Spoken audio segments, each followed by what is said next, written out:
silakan waspada. Banyak orang mengambil rezeki sebelum waktunya. Orang yang berjudi kok menang, itu sebenarnya rezekinya, tapi belum waktunya atau dengan cara yang tidak dibenarkan dia ambil, maka haram. Andaikan dia sabar, maka dia akan dapat rezeki itu dengan nikmat dan dengan halal. Orang yang korupsi itu ngambil rezekinya sebenarnya, tapi sayang sebelum waktunya tiba, sebelum sah, maka berarti juga menjadi haram. Yang seharusnya andaikan dia bersabar, maka dia akan mendapatkannya dengan cara yang halal. Ana ad-da'i bi-imani, ana al-islam rabbani, sa'ali rayati dawman wa ahmi saffa ikhwani. Seberapapun yang kita makan, tidak harus satu piring, tapi satu sendok, bahkan satu tetes air, kalau itu dilakukan di waktu di mana waktu puasa masih disyariatkan setelah fajar atau sebelum maghrib, maka juga batal. Padahal hanya satu tetes, apalagi satu sendok, apalagi satu piring. Inilah yang Allah inginkan bagi kita semuanya, untuk disiplin agar kita tidak menyepelekan sesuatu yang menjadi larangan Allah Subhanahu wa taala. Meskipun kecil, kalau itu dilarang oleh Allah Subhanahu wa taala, maka itu tidak boleh. Dan meskipun itu kecil, kalau ini belum waktunya, maka hukumnya haram kita makan. Inilah ajaran yang diajarkan oleh Allah Subhanahu wa taala. Dan ini mengajarkan kita bukan hanya dalam soal puasa saja, tapi dalam hampir seluruh kehidupan kita. Jangan coba-coba mengambil sesuatu yang haram, meskipun itu sedikit, meskipun itu satu tetes sekalipun, jangan diambil, karena itu haram. Begitu juga, jangan sampai melakukan sesuatu, jangan sampai makan dan minum sebelum rezeki itu datang secara sah. Tunggu sampai waktunya tiba. Karena kalau waktunya belum tiba, maka itu hukumnya haram.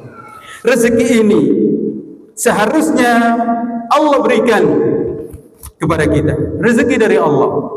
Dan pada dasarnya memang manusia itu mendapatkan rezekinya. Tidak ada yang tidak mendapatkan rezeki. Allah sudah sediakan rezekinya. Tapi rezeki yang Allah berikan itu tidak sekaligus. Ada jadwal waktunya. Ada jadwal waktunya. Anak diberikan jatah oleh Allah saat baru lahir rezeki, melalui ibunya susu saat itu. Dan itu tidak boleh dilakukan sebelum waktunya atau setelah selesai. Ini pada dasarnya rezeki sudah ditentukan, tapi waspada. Silakan waspada. Banyak orang mengambil rezeki sebelum waktunya. Orang yang berjudi kok menang, itu sebenarnya rezekinya, tapi belum waktunya atau dengan cara yang tidak dibenarkan dia ambil, maka haram.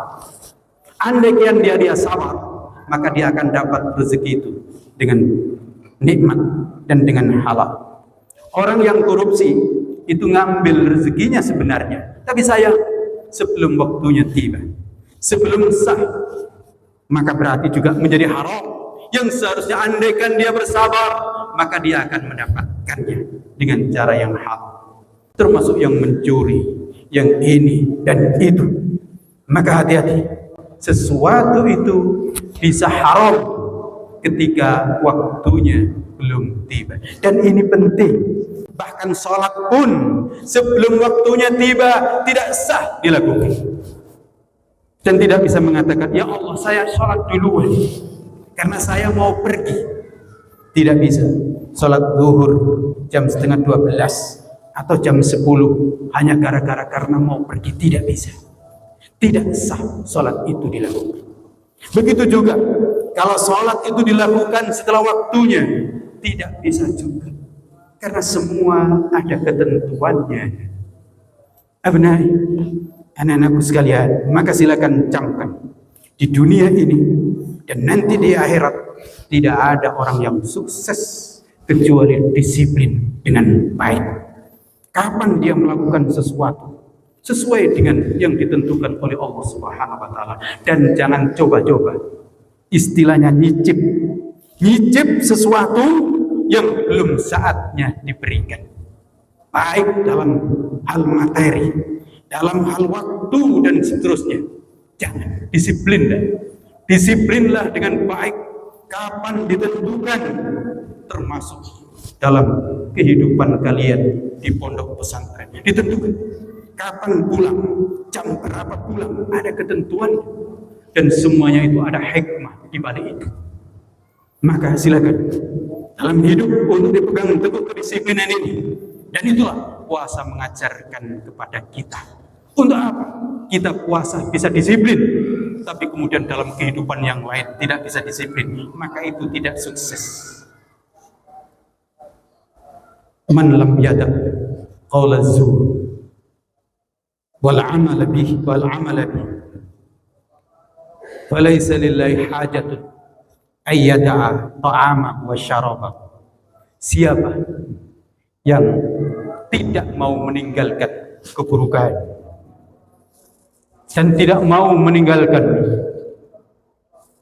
perbuatan yang buruk, ucapan yang buruk, dan perbuatan yang buruk, artinya dia berpuasa tapi dia tidak menjalankan kebaikan, tidak menjalankan kedisiplinan, justru berucap yang buruk, berbuat yang buruk, falaisa lillahi hajatun ayyada'a ta'ama wa syaraba. Maka Allah sesungguhnya tidak membutuhkan orang itu meninggalkan makan dan minumnya.